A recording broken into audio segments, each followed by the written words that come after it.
جو اللہ کو سب سے بڑا مانتا ہو تو پھر دنیا کی کون سی ایسی طاقت ہے جو اسے خوف زدہ کر سکے، اسے کون سی طاقت ہے جو ڈرا سکے.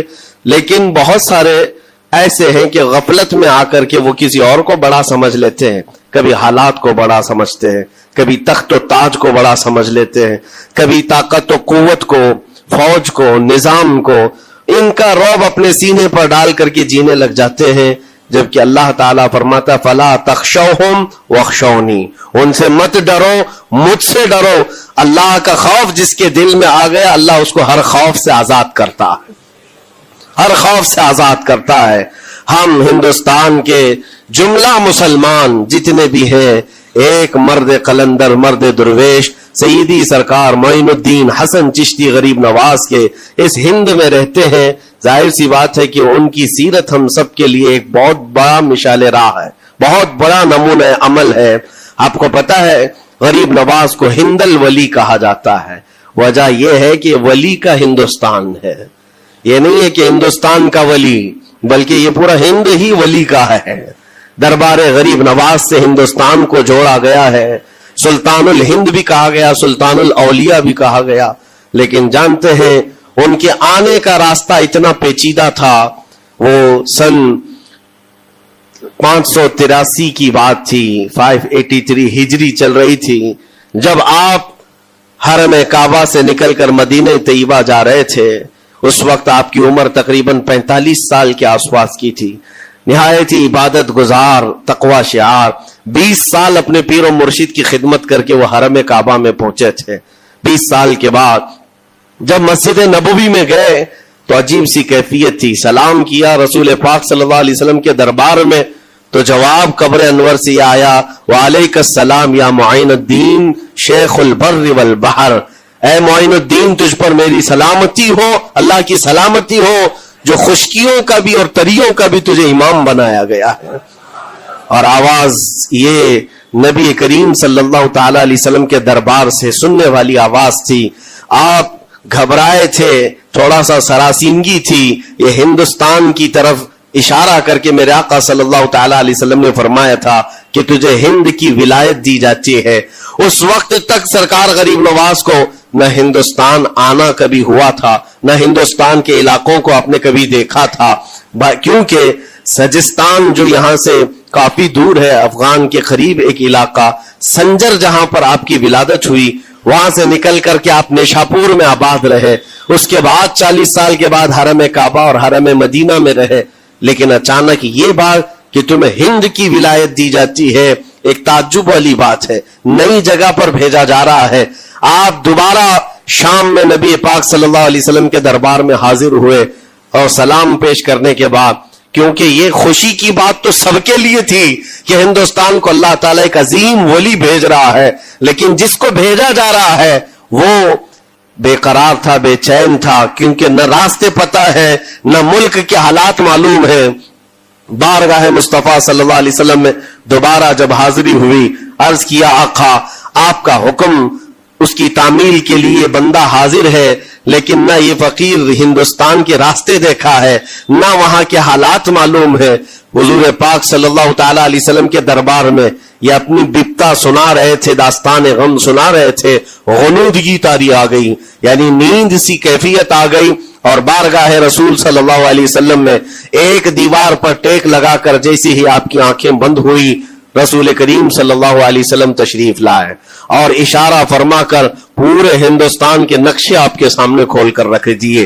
اور پھر غریب نواز کو یہ بتایا بھی کس جگہ سے تمہیں سفر کرنا ہے، کیسے تمہیں جانا ہے اور کہاں تمہارا مسکن ہوگا. سرکار غریب نواز فرماتے ہیں اس ایک خواب میں میں نے رسول کریم صلی اللہ تعالی علیہ وسلم کے ہاتھ میں اجمیر کے پہاڑ بھی دیکھ لیے، وہاں کے قلعے بھی دیکھ لیے تھے جو موجود تھے. اور اس کے بعد پھر کس بات کا خوف ہے، کس بات کا ڈر ہے؟ جنہوں نے راستے بتائے ہیں وہ ہادی رسول، وہ ہادی عالم ہے.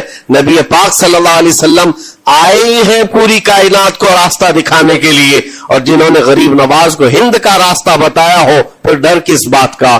جب آپ بیدار ہوتے ہیں تو اپنے ساتھ 40 قطب اس اولیاء کرام کی جماعت لے کر مدینہ طیبہ سے سفر کے لیے نکلے تھے.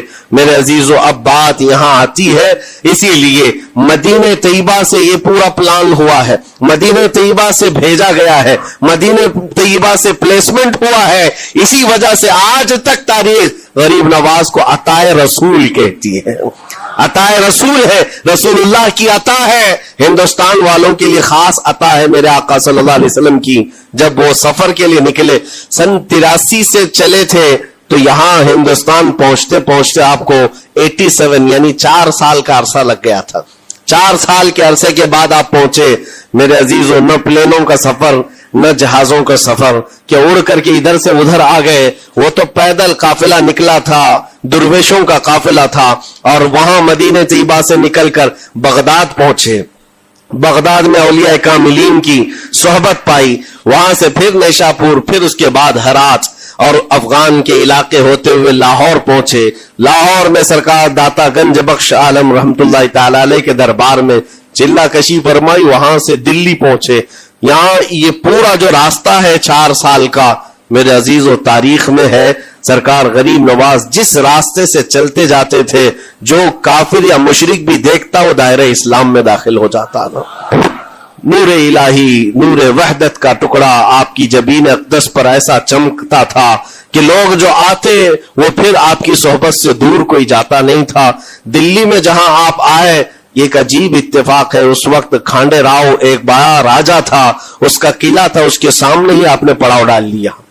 سرکار غریب نواز رضی اللہ تعالیٰ عنہ کی یہ داستان, یہ تاریخ, وہاں پر آپ نے اپنا پڑاؤ ڈال لیا. اور ان بت پرستوں کے لیے ایک بڑا پیچیدہ مسئلہ تھا کہ ایک درویش آیا ہے. ایک بات میں آپ کو بتاؤں, یہ جو تعصب آج پھیلا ہوا, یہ زہر پھیلا ہوا, یہ آج کا نہیں ہے, یہ باپ داداؤں کی پشت میں بھی ان کے موجود رہا ہے. اسلام اور مسلمانوں کے خلاف زہر مشرکین کے دلوں میں یہ بہت پرانی چیز ہے, نئی نہیں ہے, بہت پرانی چیز ہے.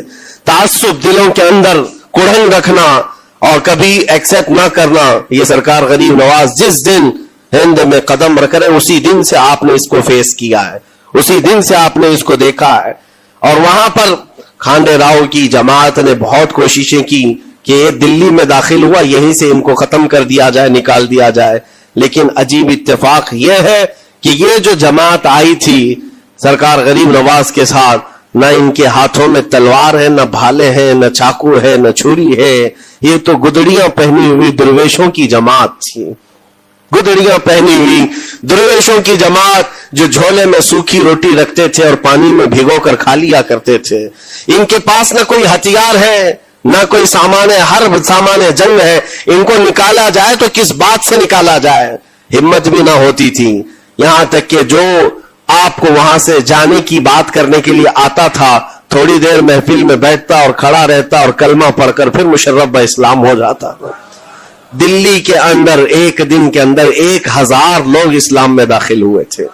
سرکار غریب نواز رضی اللہ تعالیٰ عنہ نے تلوار سے اسلام میں داخل نہیں کیا ہے, نہ ہی کسی کو ڈرا دھمکا کر کے. وہ سوکھی روٹی کھانے والے کس بات سے ڈراتے لوگوں کو, ان کے پاس کون سا ایٹم بم تھا؟ یہاں موجود جو راجے مہاراجے تھے ان کے پاس فوج بھی تھے, ہاتھی بھی تھے, گھوڑے بھی تھے, سب کچھ تھا.